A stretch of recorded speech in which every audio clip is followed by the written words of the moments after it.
Hey, what's good? All right.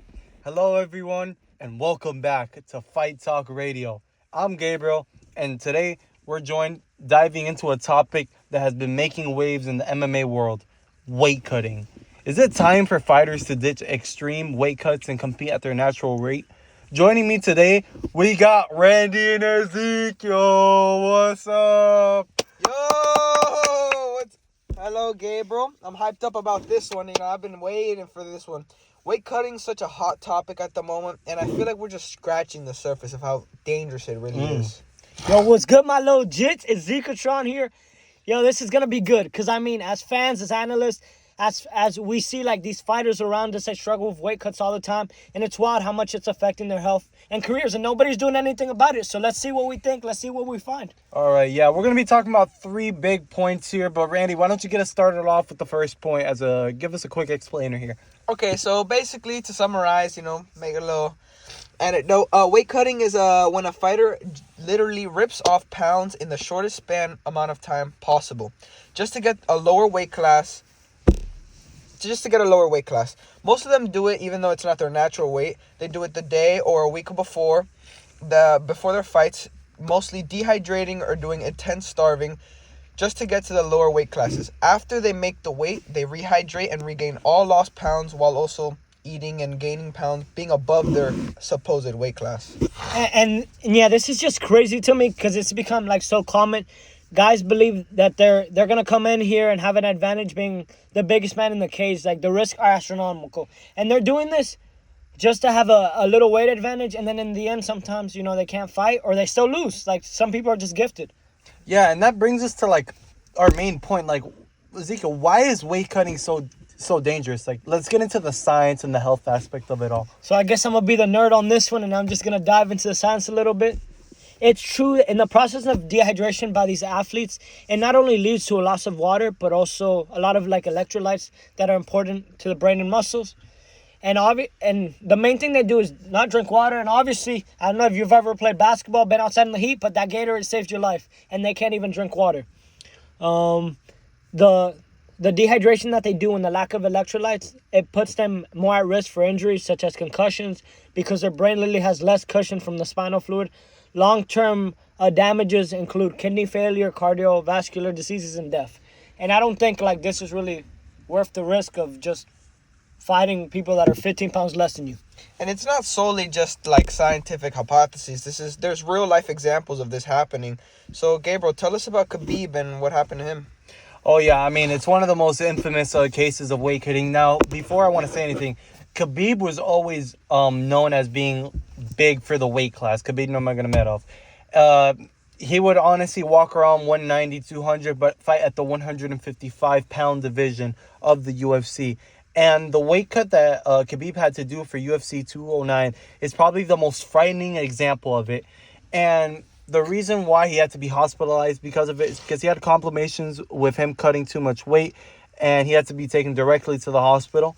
And we're talking about a guy who is one of the greatest fighters in the world that has ever existed. And honestly, someone like Khabib really doesn't even have to cut weight because he's a legend and he went undefeated.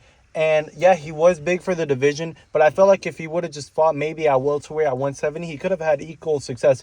But since it's just so embedded in the culture to, cut weight and always have the biggest advantage in that you can possible, it's just very hard. And honestly, he probably would have fought and had a little bit more fights under his resume if he would have not had to cut weight and been considered the arguable GOAT rather than him being more of a top 5 fighter. So, yeah, Ezekiel, what do you think of that?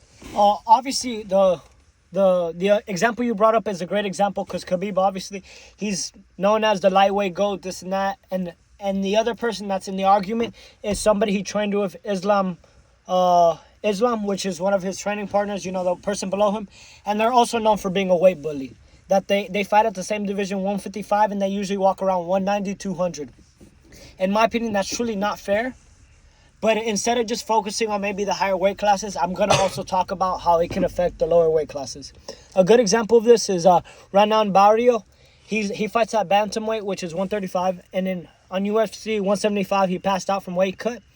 and his fight just completely was scrapped because he could not fight. This was bad for the fighter and terrible for the for the entire event. And what's important to remember is that maybe if he was a prelim fighter or something like that, it wouldn't have been that important. But he was on the main event. This affected the whole event. He lost money, and he went from being as an unbeatable guy to being like somebody that people did not respect as much because he was a weight bully, I guess, and it led to his demise in the UFC. These guys are quite literally teetering life and death. They're playing with fire when it comes to their health and career. It's just the constant battle that they're doing, just completely affecting their own health, barely even helping their career, as some of them have had to stop fights or even cancel fights because of this. So it's like, what is this for? Like, just a little edge, just for some few pounds? Like, what is it? No, yeah, that's true. But, I mean, we presented the problem, but I feel like we need to talk about solutions. So what do you think, Ezekiel, would happen if fighters just fought at their natural weight? For one, this will level the playing field. Fighters won't risk their health simply because everyone else follows the weight cutting trend. We'll also get better performances because the weight cuts won't leave the fighters as drained from extreme hydration. And the way I think, like, similar to like how a lot of people fight at 155, I feel like the divisions would still be the same because most people, other than obviously the weight bullies, have a similar natural weight. Like, realistically speaking, you should be like 15 pounds above. Okay, let's get real here. The UFC can actually intervene here and make more severe actions like hydration tests and weigh-ins closer to the time of the fight. This is another proposition as a resolution. One championship is already doing that, and it has been shown to be super effective. So this should be set in place. It should be something more work towards.